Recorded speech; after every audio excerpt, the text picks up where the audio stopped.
Sometimes there's projects that make all the sense in the world. Sometimes there's projects that make no sense. Today we're going to be talking about the first project that makes some sense. Welcome to Interstate 14.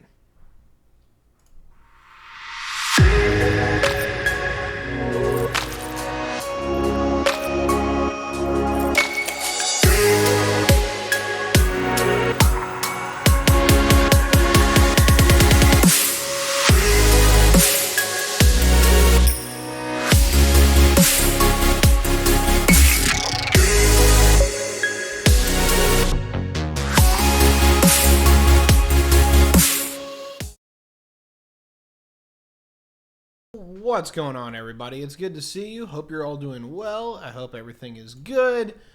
Today we're going to be talking about the I-14 project. If you haven't heard about the I-14 project, or you're kind of wondering what the hell I'm talking about, well, two things. Number one, there is an I-14. It's 14 miles, more or less. I think it actually is like literally 14 miles.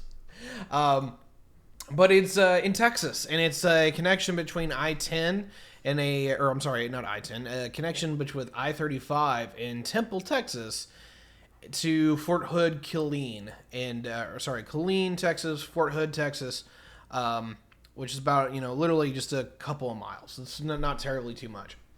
What they want to do is they want to make this an entire massive highway that expands through the entire southern United States, largely starting with Augusta in Georgia, and then going all the way through the Texas Triangle and then meeting I-10 in some random off place. Now, parts of this, I can already tell you where that's going to go, and I can tell you that there's parts of this that really make sense, but there's parts of this that doesn't make a lick of sense. So let's break this open. Let's crack it out. Let's talk about this particular thing here. So what we're going to do, here's that. Want to make sure I got this good for you. Want to get this, some folks have been complaining. Now, if this particular thing gives you a seizure, I've got it on, view, and I apologize for that. Sorry, it's going to flash at you. Anyway, to give you a view of what this is that they want to turn this into the Strategic Coast Highway Project. Now, some of this makes a lot of sense to me, particularly Georgia and Alabama portions. That actually makes a lot of sense for where that is. It actually is very strategic, works very well. The reason why they're calling it this project is that it's supposed to... I cannot do that. I'm sorry. Let me see if I can zoom in a little bit and not have a stroke. It's supposed to tie a lot of major military bases together, all into one given corridor. It does that a little bit, but of course you can see all these spurs on the map. That's not what it's really here. The red on this map was actually validated as a future interstate corridor by an act of Congress back in 2015. The blue was validated with the infrastructure bill. It's part of the thousands and thousands of pages. The Texas Triangle part makes a little bit of sense, and I'll tell you why. There's a part of it that bothers the living crap out of me. Louisiana part makes almost no sense outside of the Alexandria to Natchez route, and the Mississippi part makes no sense at all. And we'll talk about why as this goes along. But yeah, everything from Meridian, Mississippi all the way over to Augusta makes a lot of sense to me. So here is where we're going to start overall. This is I-14. Everything that you see on this map is I-14. It starts over here at this interchange with US 190, US Business 190, and Texas 9. And it goes to this interchange right over here at basically Highway 190, I-14, I-35. And yeah, this thing is an absolute monstrosity. Largely is here to tie in I-35 to I-14, I-35 into this. I already talked about that. Here it is on the street view. And you can tell, yeah, it's literally, 20-some miles. 23 miles. It's not a lot. Not a lot at all. They want to take this and they want to turn this into the super highway of the South. Now, part of this, and logically, makes a lot of sense. If you're ever in the South, I-10 and I-20 are crowded. They're busy. And it makes sense that you would have some areas or a highway kind of in between that is kind of a blow-off valve. I drove I-30. It was crowded too. It's not horrible, but it's pretty bad. Excuse me. They want to put a highway largely just between I-10 and I-20. And I kind of want to get into this. Now, a lot of people have been talking about how they like the Google Maps view because they can see a little bit better. I do think I will prefer this if we're going to hit this because we can see the major roads. This is a little hard to tell what's going on. So we're actually going to use this maps here. Some of it's a little bit crowded. But what they want to do is they're going to use I-14 and they're going to extend it over the road that it already was on, and that was US 190. And I'm actually going to type that in here real quick for you because most of it, like 90% of it, is going to be taken over. Oh, I'm sorry. Apparently, it integrates with another road I didn't notice with, but we will address that later. See if I can open this up. Nope, sorry. Well, that's where I need to edit stuff. I didn't have everything planned. Hopefully I remember out of that. Okay. Cool. So, going back to where we were. So, we've got I-14 that goes over US 190. Here's the problem with the US 190. It goes over quite a bit of the middle of the Texas Triangle that makes a lot of sense. It goes down College Station. Pretty sizable city. They definitely want to take it. But look at what it does. It literally zigzags throughout the Texas Triangle. Now, some of that makes a little sense because that is the Texas Triangle, and they want to build this out. They know it's all growing. They know it's going to be the future of Texas, and it's going to provide a lot of investment opportunities. But what doesn't make sense is the way that it goes, where it just literally does zigzags. That's not really what we see out of interstates. It's largely interstates are high-speed corridors between a general area. Now, keep in mind that when they highlight a corridor for congressional approval, you can swing miles and miles and miles away outside of the central core. They allow flexibility. I don't know exactly where this route is going to go, but for all of what we're seeing here, it's going to follow 190 all the way through western Texas until it hits I-10. That looks to be the most reasonable route, but I don't expect that to get funded. And I don't expect that to be on anybody's radar in any particular way. Now, they have talked about actually redirecting it here at Brandy and taking US 87 all the way up to Big Spring or getting over here at Sterling City over to Midland. That actually makes more sense to me, personally, if they go that. They go through San Angelo, go through Sterling City, and either to Big Spring. And it would actually tie in with another project that they've been wanting to do, which is the extension of I-27 down US 87. And so you can tie them down both at Big Spring and merge the projects there. Not going to say they're doing that, but it would make a lot of sense. Absolutely would. So that's all to be determined at a later date, and I don't expect any of that to be on anybody's radar anytime soon because it's West Texas. It's not that West Texas couldn't use more and better highways, but it's not growing like East Texas is. So let's talk about East Texas. 190 route largely makes some sense, but to a large degree, it's that it's just all over the damn place.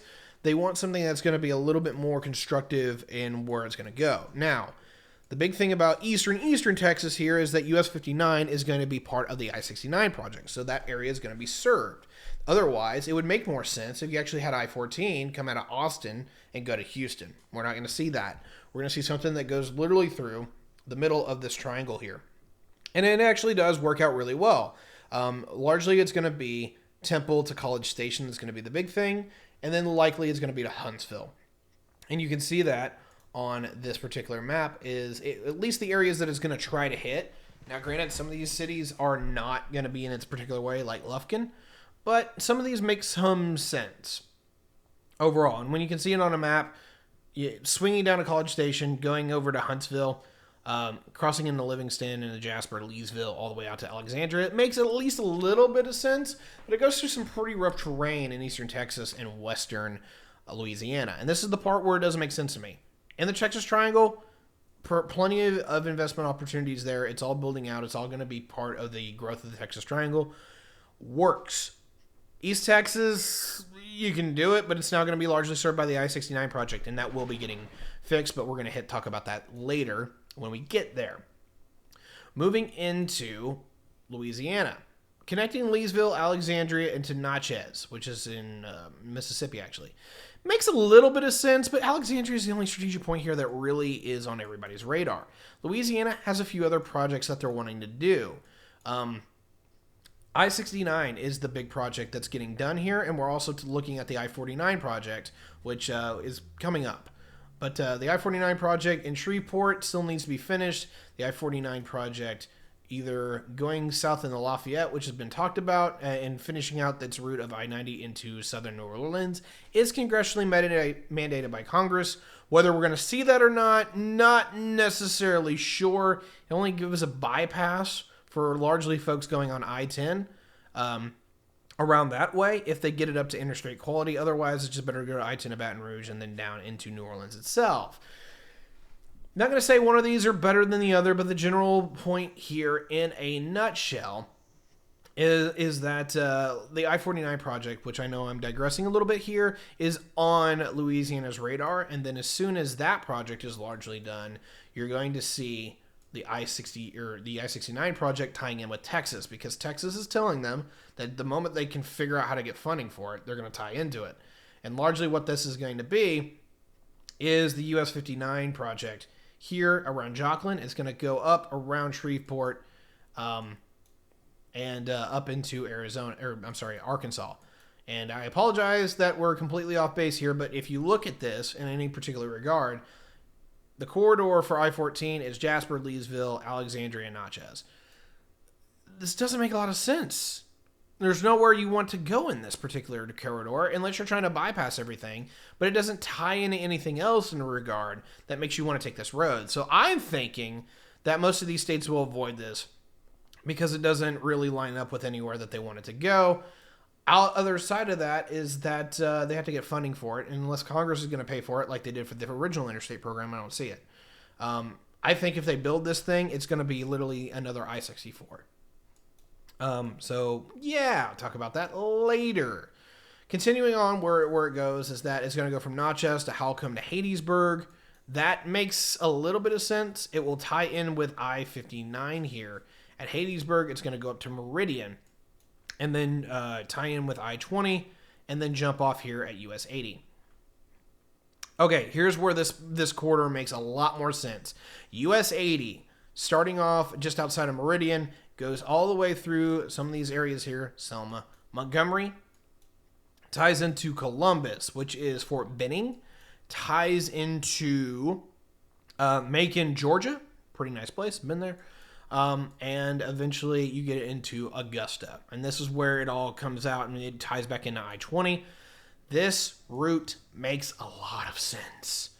If anyone's going to be on board with this, and actually, if you want Biden bucks to go anywhere, or if you will, the money that's going away or going through because of Georgia, Democrats and Republicans are going to want to shovel some money into Georgia, and this now gave Georgia something to really crack its hand at. Now, granted, Atlanta's growing pretty well and pretty quickly, but southern Georgia has actually been incredibly underperforming in a lot of regards, in a lot of ways. And this gives Georgia a massive corridor to invest in to get central Georgia growing in a way that would benefit the state outside of just having all the political power and all the political entity and economic entity in Atlanta, which is something that they would really like, because southern Georgia isn't a bad spot. It's not terrible. And so getting this particular corridor up and running and finished is actually something that they would be very interested in doing. And to a large degree, this will be on a lot of people's radar, and I expect that in the East, if anyone's going to start this project, it's actually going to be Georgia, it's going to be Georgia. It's largely going to be Alabama that actually gets this project off the ground. I don't expect Texas is going to be getting this project off the ground anytime soon, because they can't figure out how to pay for things. Because Texas doesn't know how to, have taxes. They don't believe in such things. Okay. Anyway, I'm making fun of everybody. Louisiana just doesn't make any sense. Mississippi's got other stuff on its plate, particularly the I-69 project that they have to deal with up north, because everyone's putting pressure on them. Or not everyone. Few places are putting pressure on them, particularly Tennessee and Arkansas. They want that project done. Arkansas is a little bit fancy or finicky on it, but Tennessee's absolutely wanting to pressure them to do that, and the feds are pushing them to do that. Doesn't mean they're going to do it, particularly if the feds aren't going to put any money up. But in a general sense here, is that this is going to be a project that these two states, Alabama and Georgia, are going to be 100% on board. And then if you start seeing more project or progress, it'll be out of Texas. But yeah, part of the infrastructure bill, if any money goes into building new roads, and granted, it was quite a bit of money, definitely look at Alabama and Georgia picking up this project, because they don't have a lot on their plate, as far as I'm aware of, that is interstate quality that is going to have federal money backing it. So that's largely it. There's a lot I can talk about. Let's open this map back up again. We can talk about all the military bases all there. But yeah, this corridor here makes a lot of sense. 100%. I'm not surprised it didn't get validated earlier. But this part of the corridor throughout Texas and Louisiana just doesn't make sense. I'm repeating myself over and over again. I'm sorry. I thought I was going to try to make this a little bit longer. But I don't even have route studies for you. They literally haven't even gotten that. Texas is largely working on I-69 as a pejorative, and so, yeah, we just don't have much of anything outside of a grand plan. We don't have anything else. So without further ado, we'll be getting into some more comprehensive stuff, starting with the next couple of episodes. Most likely, we're going to be talking about the I-49 project next. I'm going to double check just to make sure I didn't miss anything in the numbering scale. But should be I-49 is next, and we'll be talking about things that got started back in 91 and have been on a steady track to completion ever since. We'll be talking about the Shreveport project, with going on with that, and how it ties into I-69 and a few other projects as we move on. So, sorry that this is a shorter video, but I just want to let you know, this is a thing. They're talking about it. Things are getting moving. But ironically, the main proponent of it, which has been Texas, is not the ones that is most likely to get it. Georgia, Alabama. So, if you're expecting major projects in that particular area, now you have something to look forward to. Until next time, I've been Tyberius D. We'll see you in the next episode.